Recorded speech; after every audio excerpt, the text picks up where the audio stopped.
Was flapping seagull grabbers. Welcome back to Monkey Boys Toys, and welcome back to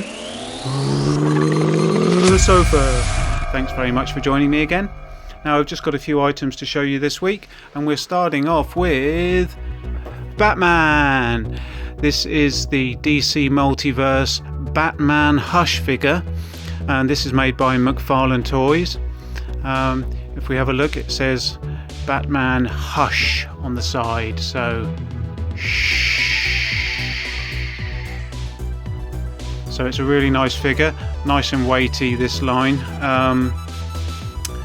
As we see inside the package here, we've got Batman in the blue and grey colour scheme, which I do actually really like.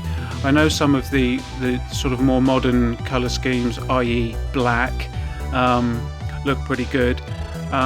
But I always was a fan of the grey and blue scheme. I think he looks really cool, and this figure is no exception. I won't be taking him out of the box, so I'm afraid I can't show you the details of the figure particularly well. And I'm sorry about the glare on the screen there. But yeah, it's a really nice figure. Some great paint work and some great sculpting. He looks very badass, as you can see. And here's his blue pants. If you want to see his blue pants, look at my blue pants. Not much of a bulge in the front there, so maybe that's why he's looking pissed off. He wishes he had a bit of a bigger lunchbox. But yeah, these are really nicely articulated figures. They have a diaphragm swivel, a waist swivel, leg swivels, double jointed knees, double elbows, I believe, and most of the joints, including the waist swivel, are on ratchets, so it's a very, very stable figure. This one also has toe articulation, as you can see. Someone has put his toe poking up in the air, which is unfortunate because it does look a little bit daft with his foot sticking up there like that. Something's obviously made his toes curl. It's got a couple of batarangs and a couple of spare hands. One of them's got the green ring on, if you could just see that in there. So yeah, there's the first figure I'm going to show you today. Is the Batman Hush figure. Let's pop him to the back for now. The next figure we've got is who other than the Joker. Now this is the Joker Rebirth figure. Again, this is McFarlane Toys. All these figures I'm going to show you today are from the same line. Oh, I didn't show you the back of the Batman box. Let's have a quick look at that. There you go, a nice image on the back there of Batman. Looking pretty cool. Have a close up on his face there. So yeah, there he is. Let's pop him back over there, and then we'll continue our look at the Joker.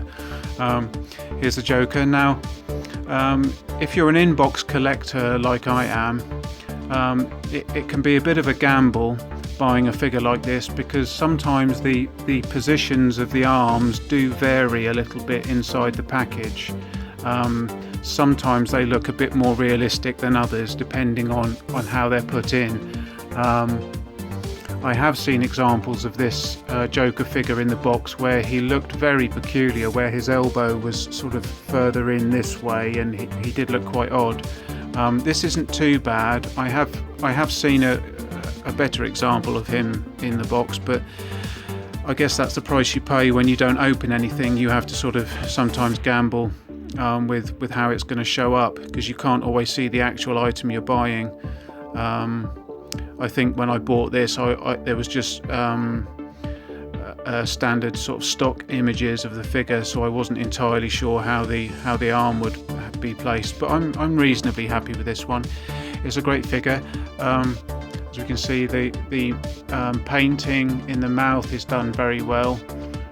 We can see all his teeth and his tongue and stuff inside there. Looks pretty cool.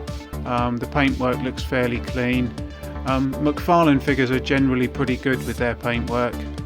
There isn't normally too much of an issue with them. I suppose if I'm nitpicky, there is a very slight pink under his nose. It's not really coming across on the camera very well, but there is a slight tinge of pink under his nose. I'm not sure if that was deliberate or not. Obviously we've got the pink around his eyes, but anyway, yeah, so there's that. He's got a nice wallet chain. Sorry about the glare of my strip light there. You can see the wallet chain there. Again, nice articulation throughout the figure. He does have his toe poking up in the air again. I don't know what's going on with this, but you can see he's got a bit of a winkle picker going on. So that's a bit weird. But yeah, let's have a look at the back of the box. Great image there of the Joker. That's a classic image that I'm sure we're all familiar with. Looks pretty cool.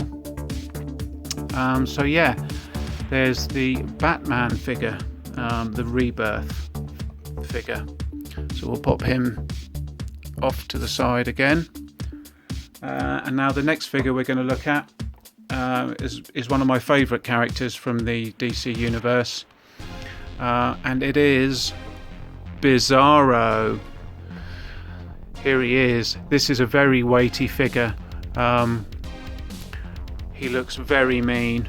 If we can just get a good look at his face. So there's Bizarro with his tattered cape. Now I do actually have a loose example of this figure, so I'll pop this one to the back after we've just had a look at the image on the back there. Unfortunately mine's got an import sticker hit just here, which is a shame, but there's an image of Bizarro on the back. I've seen better images of him, if I'm honest. I think they could have chosen perhaps a slightly better image. This one's got a lot going on that is not really that necessary. But anyway, let's pop him to the back and I'll show you the loose example that I've got of him. So here is Bizarro. Now I wanted to buy him loose because I really did like the figure and I wanted to display him, so I bought another one loose to display. If you have a look at his head sculpt, he does look really mean. The eyes are done really nicely, the teeth are done nicely. It's just a great figure. Obviously he's got his the reverse house of whatever, Jor-El or Kor-El or something, house of something there on his chest that's backwards. The articulation on this figure is the same as the other figures. Got nice double jointed ratchets on his knees. They're very stiff. I must say this figure doesn't actually stand up that well despite having quite stiff joints, because he's quite top heavy. This is a very chunky figure, and I found in some poses he doesn't want to remain upright. I think a lot of that might come down to the toe articulation, because I think it's unnecessary, if I'm honest. Certainly to that degree. I mean, let's be honest, who's ever displaying him, you know, with his foot bent to that degree? That is rather extreme, so I don't think that was fully necessary. I always think toe articulation is a little bit superfluous, if I'm honest, but anyway, yeah, there's a figure. He's got great waist and diaphragm articulation.